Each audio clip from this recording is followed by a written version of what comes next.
Heart disease को diagnose कैसे करते हैं? आप किसी डॉक्टर के पास जाते हैं तो वो हार्ट डिजीज की डायग्नोसिस कैसे बनाते हैं?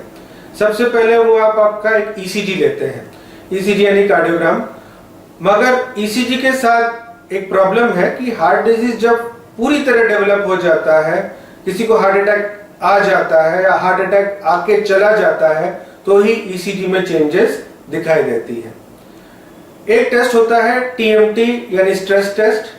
स्ट्रेस टेस्ट में क्या करते हैं कि हम ईसीजी को नापते हैं पेशेंट को एक ट्रेडमिल के ऊपर चलाकर। तो उसमें ऐसा होता है कि जब हम एक्सरसाइज करते हैं तो हार्ट को ब्लड सप्लाई की डिमांड बढ़ जाती है।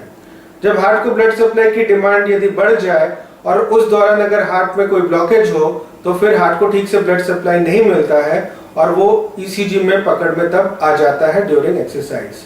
तो टीएमटी से हम हार्ट अटैक होने से पहले या हार्ट डिजीज वेल स्टैब्लिश होने से पहले हम टीएमटी से हार्ट डिजीज के बारे में हम जान सकते हैं। एक और टेस्ट होता है एको। एको में हम डायरेक्टली सोनोग्राफी के द्वारा हार्ट डिजीज को स्टडी कर सकते हैं।